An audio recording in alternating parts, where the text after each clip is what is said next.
자, 오늘은 에스라, 느헤미야, 에스더 이 세 권의 책을 공부하도록 하겠습니다. 우리는 지난 시간까지 그 사무엘과 열왕기와 그 역대기를 통해서 이스라엘의 왕정 시대의 그 역사를 공부했습니다. 하나님은 그 이스라엘을 인도하시면서 하나님 자신이 왕이 되셔서 사사들을 불러 세우시고 그들을 통해서 이스라엘을 인도하셨습니다. 그래서 신정시대다 그렇게 얘기를 합니다. 사무엘을 마지막으로 신정시대가 끝이 나고 이제 이스라엘이 왕을 요구합니다. 사람 왕을 요구한다라는 거죠.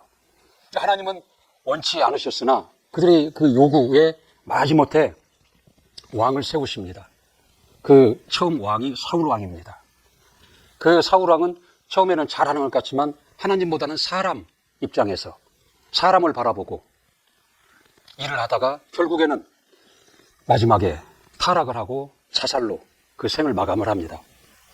사울에 이어서 이제 그 다윗이 왕위를 이어받고 왕이 되는데 다윗은 하나님을 잘 섬겼고 또 지혜롭게 통치를 잘해서 나라가 통일이 되고 태평성대를 이룹니다. 그러나 그도 결국은 그 자신의 그 약함을 극복하지 못하고 그 여자를 범하잖아요. 자기 휘하에 있는 그 장수의 그 부인을 범합니다. 그 밧세바를 범하죠. 그리고 그 장수를 전쟁에 나가서 죽도록 맨 앞장 세운다라는 거죠. 나단 선지자를 통해서 하나님은 그 다윗 왕에게 지적을 하시죠. 이를 깨닫고 진심으로 회개합니다. 하나님은 그 회개를 받으시고 솔로몬이라는 아들을 다윗에게 허락하십니다.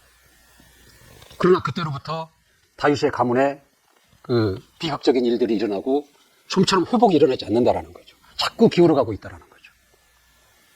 그렇게 생애를 마치고 그 아들 솔로몬이 이제 왕위를 이어받아서 왕이 됩니다. 솔로몬은 처음에 잘했어요. 그래서 성전을 건축하고 왕궁을 건축하고 영토를 확장하는데 여호수아 시대에 차지했던 영토의 3배나 되는 넓은 영토를 차지하게 됩니다. 그러나 그도 시간이 가면서 이방신을 받아들이고 이방신을 섬기로 타락을 해버립니다. 그리고 그렇게 마감이 되고 그의 아들 르호보암이 또 왕위를 이어받습니다. 르호보암은 그 지혜롭지 못한 그 실정, 잘못으로 인해서 나라가 둘로 쪼개져 버립니다. 그 자리에 남아있던 그 유다 지파와 베냐민 지파, 이 남유다가 있고 북으로 떠난 자들이 있다라는 거죠. 루벤 지파를 비롯해서 10지파가 북으로 떠나가서 그들이 이스라엘이라는 국호를 가지고 갑니다. 그래서 북이스라엘 이렇게 얘기를 하죠. 그래서 한 민족으로서 통일국가였던 그 이스라엘은 북이스라엘과 남유다로 쪼개지게 된다는 거죠. 그게 르호보암 왕 때 그런 일들이 일어나는 거죠. 그리고 양국의 왕들의 이야기가 계속 나오죠. 근데 참 악합니다. 악행을 저지른다는 거죠. 하나님을 불신하고 하나님을 떠나고 악행을 저지른다는 거죠. 근데 결국은 먼저 북이스라엘이 아수르에 의해서 멸망돼 버립니다. 120여 년 후에 남유다도 바벨론에 의해서 점령을 당해버린다는 거죠. 그리고 남유다의 귀족들, 왕족들, 지식인들이 바벨론으로 포로로 끌려갑니다. 그래서 거기서 70년간 종살이를 한다라는 거죠. 여기까지 이야기가 그 지난 시간까지 배웠던 그 이야기입니다. 이제 오늘은 그 에스라, 느헤미야, 그 에스더인데 에스라, 느헤미야 이 이야기도 결국 그 이야기는 계속 이어지는 겁니다. 이제 포로 생활에서 이제 돌아오는 이야기. 돌아와서 성전을 건축하고 성벽을 재건하고 신앙을 회복하고 사회적 개혁을 이루어가는 이야기. 이게 에스라와 느헤미야의 이야기예요. 그 다음에 에스더는 뭐냐면 이 같은 시대에 그 여자, 한 여인의 그 아름다운 삶을 이야기한 겁니다. 룻기에서 보면은 그 룻이라는 그 여자의 이야기가 나오듯이 사사시대의 이야기잖아요. 근데 이 이제 왕정시대에 이제 왕정시 끝이 나고 이제 이스라엘이 망하고 이들이 다시 이제 본국으로 돌아오고 회복할 그 시점, 그 시대에 그 에스더라는 그 여인의 이야기가 그 에스더라는 책입니다. 자, 에스라를 먼저 이렇게 보면은 사실 에스라와 느헤미야는 원래 한 권의 책이었다라는 거죠. 근데 그걸 이제 분리가 돼가지고 우리 두 권으로 이렇게 나눠서 공부를 합니다. 에스라에 들어가면 먼저 그 바벨론이 망하는 이야기가 나옵니다. 이 바벨론은 당시에 아주 그 제국이었다라는 거죠. 이 제국은 뭐냐면 여러 민족들을 통치하고 다스리는 나라. 그래서 그 나라의 왕을 임금이라 하지 아니하고 황제라고 그러잖아요. 이게 강력한 바벨론 제국이었다라는 거죠. 이게 모든 분야에서 아주 뛰어난 그러한 제국이었는데 허망하게도 100년이 안 돼서 그 나라가 망해버립니다.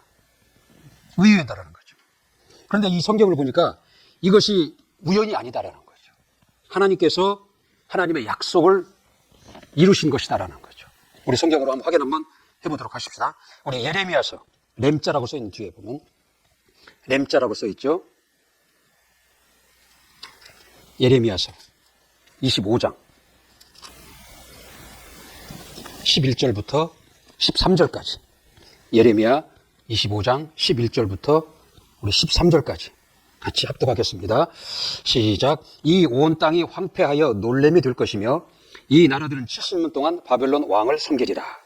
나 여호와가 말하노라. 70년이 마치면 내가 바벨론 왕과 그 나라와 갈대아인의 땅을 그 죄악으로 인하여 벌하여 영영이 황무케 하되 내가 그 땅에 대하여 선고한 바 곧 예레미야가 열방에 대하여 예언하고 이 책에 기록한 나의 모든 말을 그 땅에 임하게 하리니 여러 나라와 큰 왕들이 그들로 자기의 역군을 삼으리라. 내가 그들의 행위와 그들의 손으로 행한 대로 보응하시리라 하시니라. 예레미야 선지자가 이미 이 바벨론 왕이 바벨론이라는 나라가 망할 것이라는 것을 이미 그 예언을 했다라는 거죠. 그 예언이 이루어진 거예요. 그리고 그 바벨론이 망하고 새로 세워진 나라가 바사라는 왕국입니다. 그리고 그 초대 왕이 고레스라는 왕이에요. 하나님은 이 고레스 왕을 움직이셔가지고 당신의 백성인 그 이스라엘로 하여금 고향으로 귀환하도록 돌아올 수 있도록 해서 그들이 성전을 재건하시도록 한다는 거죠. 하나님이 하게 하심입니다. 자, 에스라서 한번 보겠습니다. 에스라서 1장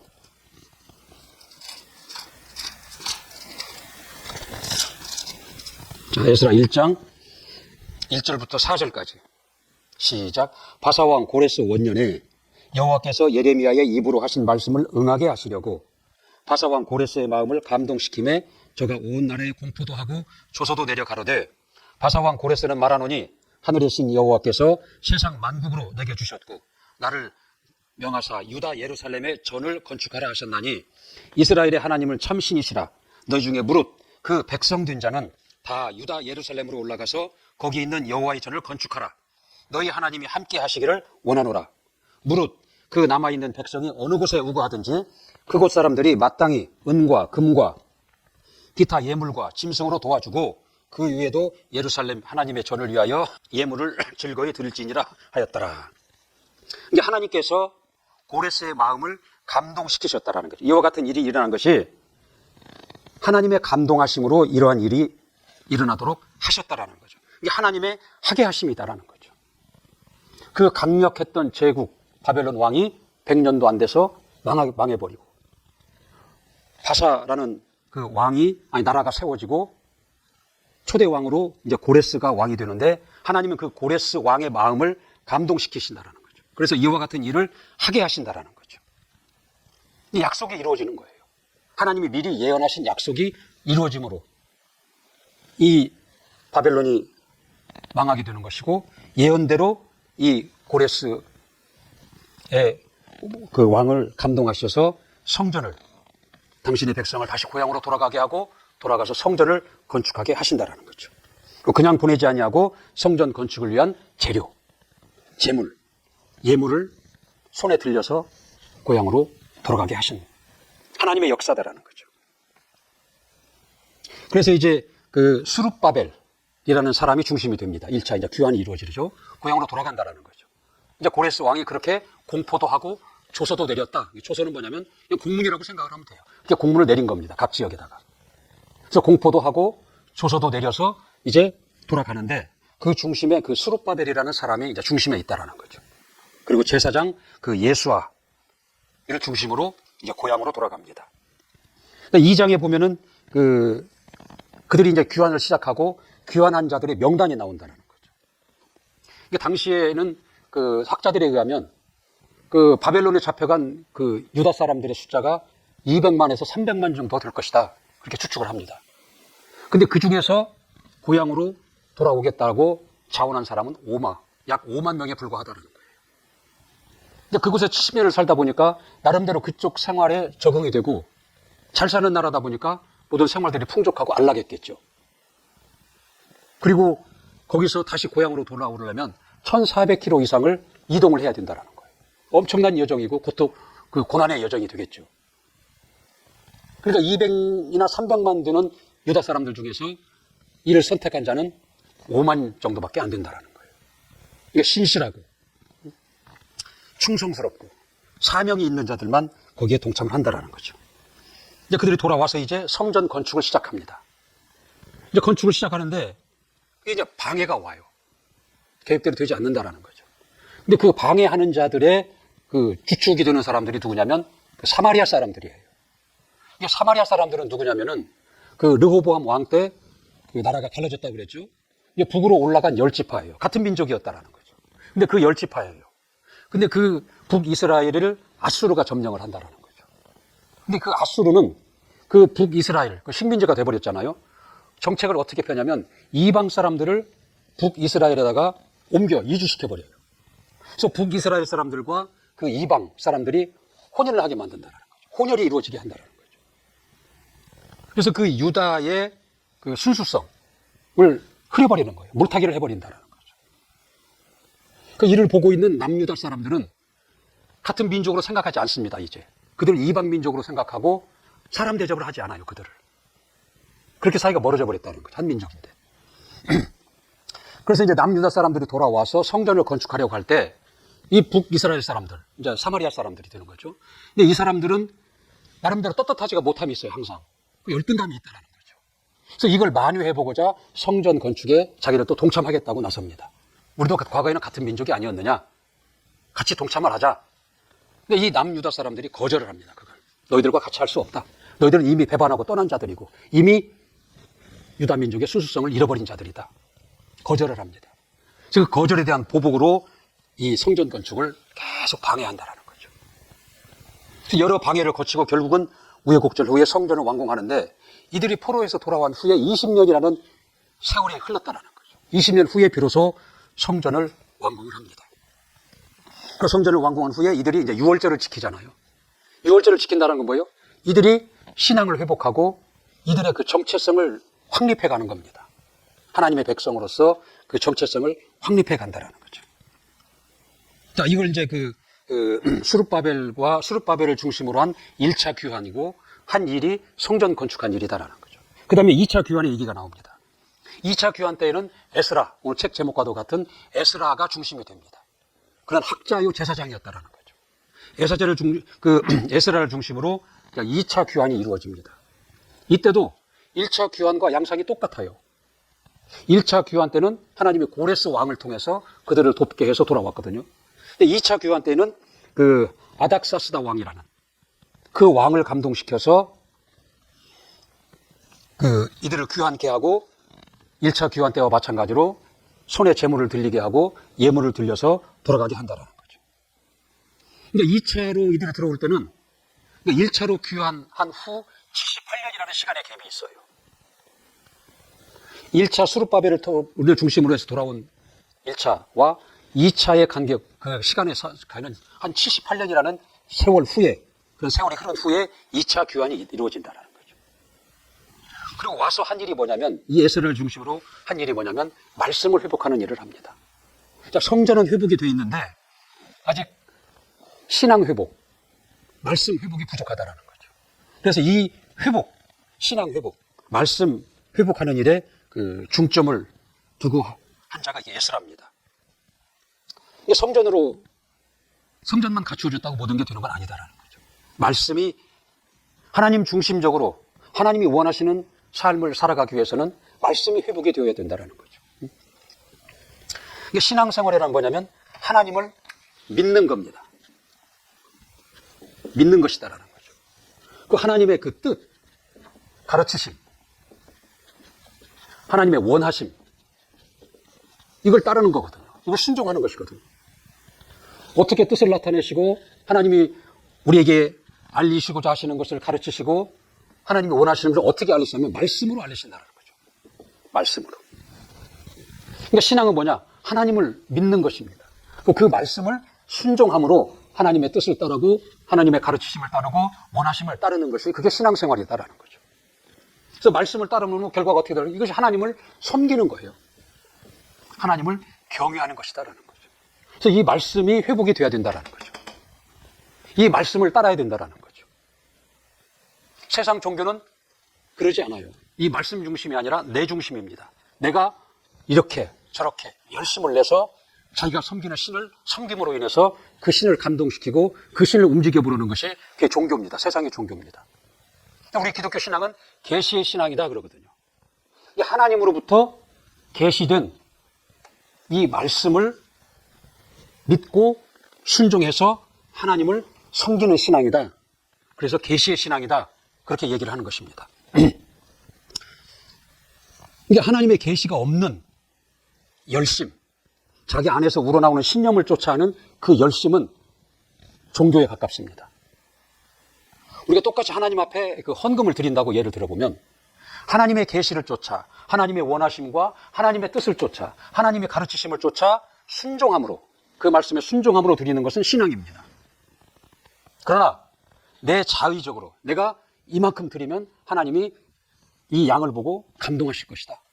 내가 이렇게 정성을 들였으니까 하나님이 내 예물에 감동하실 것이다. 나를 도우실 것이다. 나에게 복을 주실 것이다. 이러한 마음으로 드릴 때는 그건 종교적인 행위가 된다는 거죠. 본인밖에는 몰라요. 겉으로 드려지는 나타나는 모습은 똑같다라는 거죠. 그러나 이 계시에 따르는 말씀에 순종하는 헌금이냐 아니면 내 신념을 쫓아 내는 물질냐에 따라서 어느 것은 하나님이 받으시고 거기에 대한 결과를 나타내 주시지만 어느 것은 그렇지 못하다라는 거죠. 그래서 우리가 말씀을 자꾸 강조하는 겁니다. 이게 말씀이 없는 신앙은 참 위험한 거예요. 우리 틈만 나면 하나님의 그 뜻이 어디에 있고 나를 향해서 가르치시는 것이 어디에 있고 하나님이 나를 향해서 원하시는 것이 무엇이 있는 것을 알기 위해서 말씀을 자꾸 상고하고 들여다봐야 된다는 거죠. 자꾸 들어야 됩니다. 그리고 그 말씀을 순종해야 된다는 거죠. 그것이 하나님을 섬기는 것이고 그 결과로 우리는 복을 받는 것이다라는 거죠. 이제 2차 귀환이 이제 끝나고 와서 이들이 그 신앙을 회복함으로 인해서 이제 2차 귀환이 마무리가 됩니다. 이제 에스라서의 그 에스라라는 뜻이 도움, 돕다 하는 도움 그런 의미랍니다. 원어적 의미로. 이게 에스라는 뭐냐면 하나님의 도우심. 에스라라는 이름의 그 사람의 이름이잖아요. 에스라가. 그 이름의 뜻이 그렇다는 거고 이 책의 내용이 그렇다라는 겁니다. 이제 하나님께서는 자신의 그 백성을 70년 동안 포로 생활을 하게 하신 것. 그것도 하나님의 계획이었다라는 거죠. 그리고 돌아오시게 했다라는 거죠. 이것도 하나님의 계획 안에 있는 일이다라는 거죠. 그래서 하나님이 어떻게 계획을 신실하게 지키시고 어떻게 그들의 하나님의 백성을 도우셔서 돌아오게 하셨는가를 기록한 책이 이게 에스라서, 에스라의 책입니다. 자, 예레미야서 우리 29장 10절 한번 볼까요? 아까 렘자 써 있는데요. 예레미야. 구약성경 예레미야 29장 1097페이지쯤 되겠네요. 예레미야 29장 10절에서부터 14절까지 한번 봅시다. 10절에서부터 14절까지 시작. 나 여호와가 이같이 말하노라. 바벨론에서 70년이 차면 내가 너희를 권고하고 나의 선한 말을 너희에게 실행하여 너희를 이곳으로 돌아오게 하리라. 나 여호와가 말하노라. 너희를 향한 나의 생각은 내가 안하니 재앙이 아니라 곧 평안이요 너희 장래에 소망을 주려 하는 생각이라. 너희는 내게 부르짖으며 와서 내게 기도하면 내가 너희를 들을 것이요 너희가 전심으로 나를 찾고 찾으면 나를 만나리라. 나 여호와가 말하노라. 내가 너희에게 만나지겠고 너희를 포로된 중에서 다시 돌아오게 하되 내가 쫓아보내었던 열방과 모든 곳에서 모아 사로잡혀 떠나게 하던 본 곳으로 돌아오게 하리라. 여호와의 말이니라 하셨느니라. 이 예언대로 그대로 이루어진 것을 이 에스라서에서 우리는 보는 것이죠. 그러니까 이스라엘이 애굽에서 나와서 광야를 거치고 가나안 땅을 차지하잖아요. 그들이 가나안 땅을 차지하는 것도 하나님의 약속이 이루어진 겁니다. 그들이 잘해서 된 것이 아니잖아요. 우리는 그동안의 그 역사를 통해서 보잖아요. 이스라엘이 하나같이 하나님에 대해서 악행을 행하고 불신하고 원망하고, 그럼에도 그 약속을, 하나님이 약속하신 것을 이루셨다라는 거죠. 이들이 가나안 땅을 차지한 것도, 이들이 결국 망한 것도 신명기에 보면 너희들 그렇게 하면 망한다 예언을 했거든요. 결국 망해버린 거예요. 망한 것도 그 예언이 이루어진 것이고, 그리고 바벨론에게 망하고 그들이 포로로 잡혀가고, 그것도 예언이 이루어진 것이고, 그들이 다시 70년의 포로 생활을 마치고 돌아와서 회복이 이루어지는 것도 예언이 이루어진다는 거죠. 이거 뭘 의미하느냐? 이 역사에, 이스라엘의 역사의 주관자라는 겁니다. 하나님께서. 하나님의 주관자라는 것이죠. 겉으로는 여러 왕들이 일어나고 여러 전쟁이 일어나고 여러 나라들이 일어났다 없어지고 하지만 이 모든 것들이 하나님의 주관하에 이루어진다는 거예요. 하나님의 주권하에 이루어진다는 거죠. 우리 하나님의 장중에 있다는, 장중. 이 장자라는 것이 이게 손바닥 장자입니다. 이게 손바닥 장자예요. 손바닥 장. 이 손바닥에 있다는. 이 모든 일들이, 이스라엘의 모든 일들이 하나님의 손바닥 안에 있다는 거죠. 하나님의 계획 안에 있고 그 계획을 이루어 가시는 과정이 지금 기록되어 있다는 거예요. 이스라엘 역사에 그게 나타난다는 거죠. 그러니까 하나님은 자신의 일을 위해서 왕을, 나라를, 그 재물들을 사용하십니다. 그러니까 바벨론을, 그 이스라엘을 다스리는, 이스라엘을 징계하는 회초리로 사용하신 거예요. 그러니까 하나님은 그 바벨론을 통해서 이스라엘을 멸망케 하시잖아요. 또 반면에 바사라는 나라, 고레스라는 왕, 아닥사스다라는 그 왕을 돕는 종으로 또 사용하셨다는 거죠.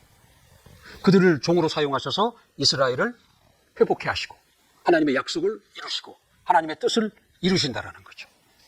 그러니까 하나님은 이 이스라엘의 역사에 편승해서 오시는 것이 아니라 이스라엘의 역사의 주관자이시다라는 겁니다. 역사서를 그런 시각으로 봐야 된다는 거죠. 이스라엘 자체가 하나님으로부터 시작이 됐잖아요. 하나님이 아브라함을 선택함으로 시작이 됐다라는 거죠. 그러니까 이 역사서를 통해서 우리가 봐야 될 것은 이스라엘을 통해서 하나님이 하나님 되심, 하나님의 하나님 되심을 나타낸다는 거죠. 그분이 창조주시다. 그분이 가장 높으시다. 그분이 유일하시다. 그분이 생명과 복의 주인이시다. 긍휼하시다. 전지전능하시다. 그분이 심판자가 되신다. 모든 것의 주관자가 되신다. 하나님의 하나님 되심을 계속 드러내고 있는 겁니다. 우리는 역사서를 통해서 이걸 봐야 된다, 이럴 줄 알아야 된다는 거죠. 이스라엘의 역사가 중요한 게 아니라 하나님의 하나님 되심을 드러내고 나타내심을 역사서를 통해서 봐야 된다는 거죠. 왜 하나님이 이 일을 하시냐냐? 이스라엘을 통해서 하나님의 아들이 오셔야 됩니다.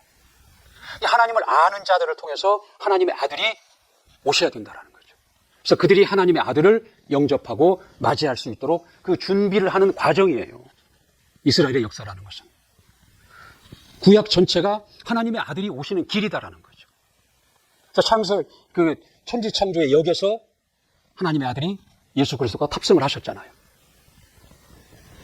그리고 아담의 역을 거치시고 노아의 홍수의 역을 거치시고 아브라함의 역을 거치시고 출애굽의 역을 거치시고 광야의 역을 거치시고 율법의 역을 거치시고 가나안 역을 거치시고 그다음에 사사리들이 사는 사사시대의 그 역을 거치시고 왕정시대의 역을 거치시고 이제 마지막에 다 오신 거예요. 이스라엘이 패망했다가 다시 회복이 이루어지고 이제 마지막 이스라엘 역사의 마지막이 왔다라는 거죠. 그리고 이제 그 요셉의 정혼한 그 마리아, 유대 땅에 2000년 전에 마리아 역에서 하차하신 이야기가 이 구약의 이야기입니다. 이 구약의 이야기는 처음부터 천지창조가 뭐라고 그랬어요? 그를 위하고 그로 말미암는다고 그랬습니다. 이게 결국은 다 하나님의 아들 예수 그리스도가 오시는 길로 사용된 것이다라는 거죠. 그리고 그 각 역을 통과할 때마다 하나님의 하나님 되심을 드러내시고 나타내신 거예요. 그래서 이들이 하나님을 아는 백성이 되고 그 이들을 통해서 하나님의 아들이 나타나셨을 때 그 아들을 영접하고 그 아들을 알아볼 수 있도록 이 과정을 거치시는 것이다라는 거죠. 그러니까 이 구약에 보면은 종교에 관한 이야기가 시작이 되잖아요. 종교사가 나옵니다. 창조에 관한 이야기는 창조사가 나온다라는 거죠. 이스라엘의 건국 이야기가 나오면 건국사가 나온다라는 거죠. 그러니까 이 구약 성경을 보면 건국사, 창조사, 종교사가 나온다라는 거죠. 그러나 그 흐르는 본류는 하나님의 아들이 오시는 길을 얘기하고 있는 것이 이게 구약 성경입니다. 그다음 느헤미야죠.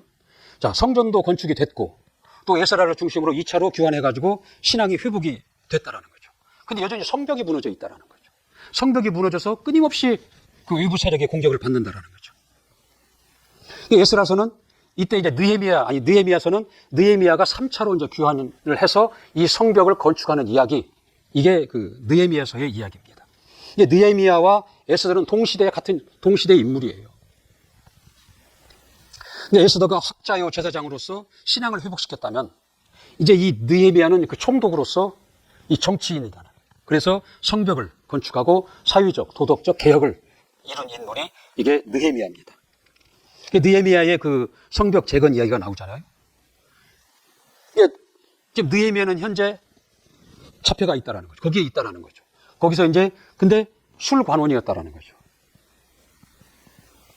바사 왕의 그 술관원이었다라는 거죠. 이게 술관원이라는 것은 단순히 술만 관리하고 술을 따라주고 뭐 그런 역할만 하는 게 아니라 왕과 대화가 이루어지는 사람이 술관원이라는 거예요. 높은 지위라는 겁니다. 이제 그런 지위에 있었지만은 고향의 소식을 듣는 거예요. 성전이 건축이 됐고 신앙 회복도 이루어지는데 성벽이 무너짐으로 인해서 끊임없이 침입을 받고 고통을 당한다라는 그 고국의 소식을 듣는 겁니다. 그 걱정을 하는 거예요.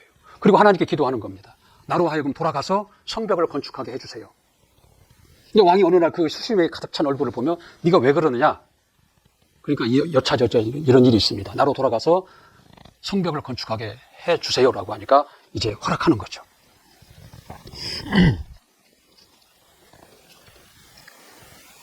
그래서 그가 돌아와서 성벽을 재건한다라는 거죠. 하나님의 응답이죠, 그게. 그래서 아닥사스다 왕이 똑같은 방법이에요. 1차, 2차, 3차 때도 공포하고 군무서를 내려줘요. 조서를 내려주고 모든 예물을 손에 들려서 보내준다라는 거죠. 와서 성벽을 건축하는데 그 건축자들의 기록 이야기가 나와요. 건축자들이 참여한 기록이 나온다라는 거죠. 그럼 거기 보면은 높은 사람도 있고 아주 낮은 사람들도 있어요. 배운 사람, 못 배운 사람, 각양각색의 지위에 있는 사람들이 나온다라는 거죠. 왜 기록을 남기셨을까요? 근데 하나님은 그 수고한 것을 기억하신다라는 거죠. 기억하시고 그걸 책에 기록하신다라는 거예요. 계시록에 보면은 그 생명록이라는 책이 나오죠. 생명록.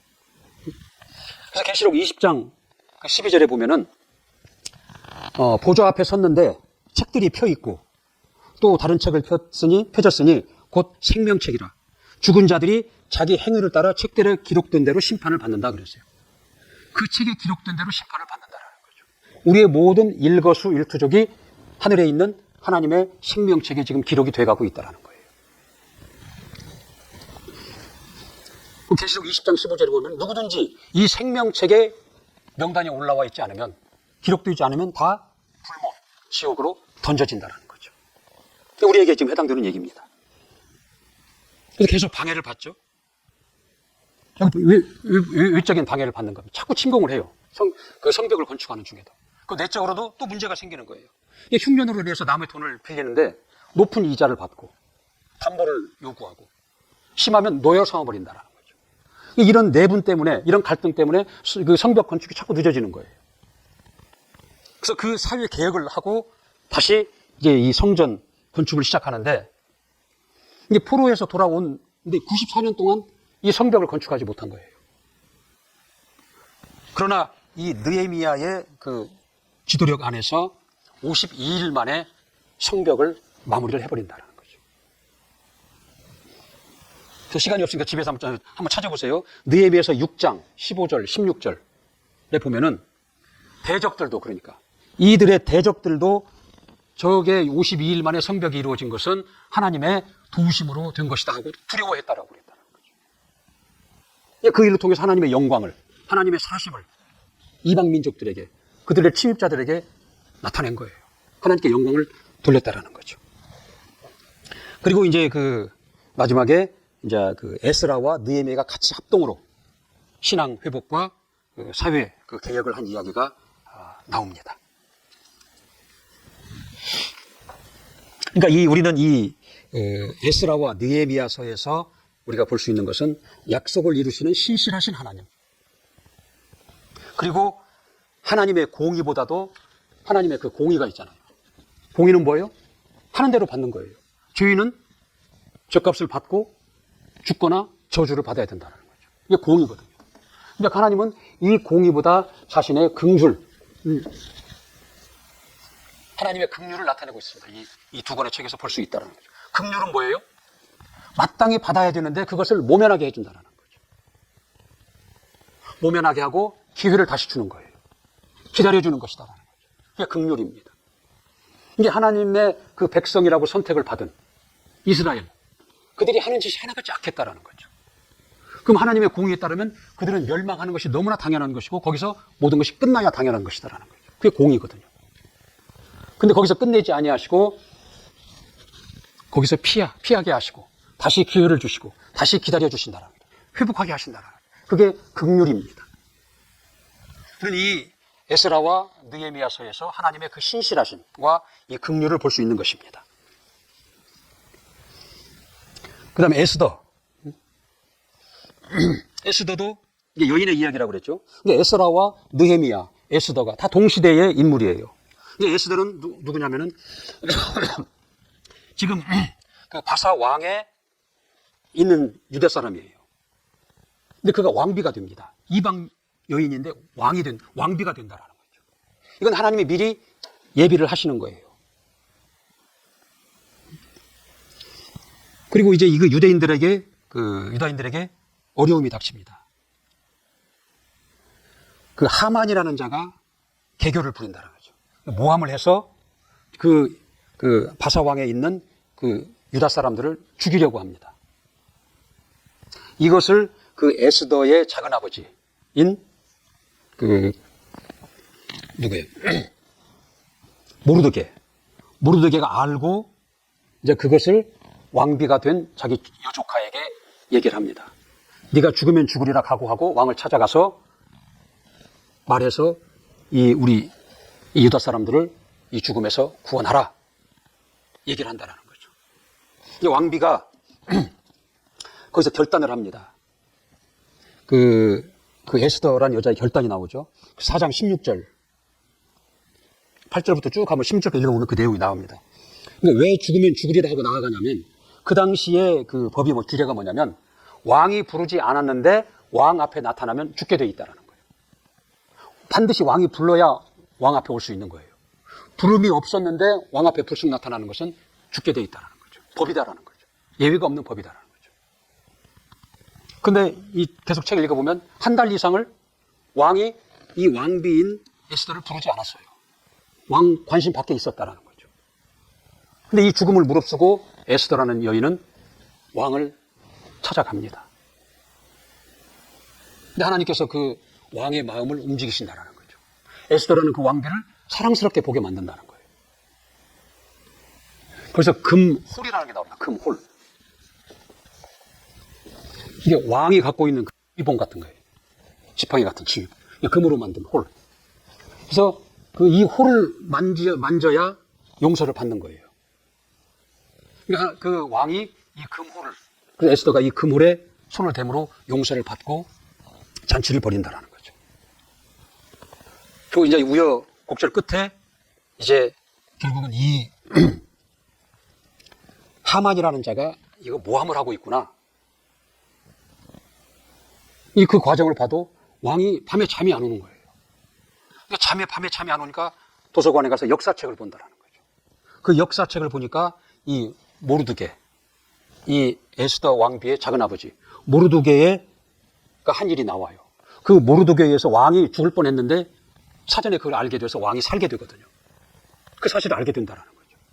그러니까 왕비가 미리 되게 한 것도, 왕으로 하여금 밤잠이 오지 않아서 가서 그 역사책을 들여다보고 한 것도, 그 당시 규례를 어기고 왕비가 왕을 찾아갔는데도 거기서 그 왕비를 사랑스럽게 본 것도 이게 다 하나님의 움직이심이다라는 거죠. 주관하심이다라는 거죠. 그래서 이제 그 하만이라는 자가 그 왕에게 계략으로 이제 그 모르드게를 죽이려고 미리 장대를 가지고 갑니다. 나무를 가지고 갑니다. 거기 달아 죽이려고. 근데 그 모든 것이 모함인 것이 밝혀지고 모르드게가 달려 죽어야 할 그 장대에 하만이 오히려 달려 죽는다는 거죠. 하만이 거기에 달려 죽음으로 인해서 이스라엘이 살아나는 겁니다. 그러니까 우리가 죄로 인해서 장대에 달려 죽어야 되는데 예수 그리스도가 나무에 달려 죽으심으로 인해서 우리가 다 사는 것을 비유로 여기서 또 보는 거예요. 그러니까 이게 에스더의 이야기가 그런 얘기다. 그러니까 에스더는 이런 말이라고 그래요. 이렇게 쓴다는데 영어로.